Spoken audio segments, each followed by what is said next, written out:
చేర్యాల గ్రామంలో వరుస దొంగతనాలు వెలుగులోకి వస్తున్నాయి.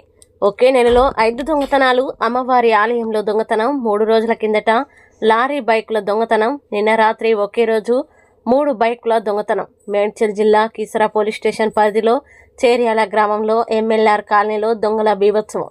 కీసర పోలీస్ స్టేషన్ పరిధిలో చేర్యాల గ్రామంలో దొంగతనం, అదేవిధంగా ఎంఎల్ఆర్ కాలనీలో 3 బైకులు దొంగతనం. మెయిన్ రోడ్డు పైన ఆగి ఉన్న లారీ వద్ద బ్యాటరీ దొంగతనం. చేర్యాల గ్రామంలో దొంగలు పడుతున్నారని పుకార్లు చేస్తున్నా పట్టించుకొని పోలీస్ వ్యవస్థ. రాత్రిపూట తిరగవలసిన పెట్రోలింగ్ వాహనం తిరగడం లేదని గ్రామ ప్రజలు, కాలనీవాసులు తెలియజేస్తున్నారు. గ్రామస్తులు, ప్రజలు, కాలనీవాసులు ఆవేదన వ్యక్తం చేస్తున్నారు.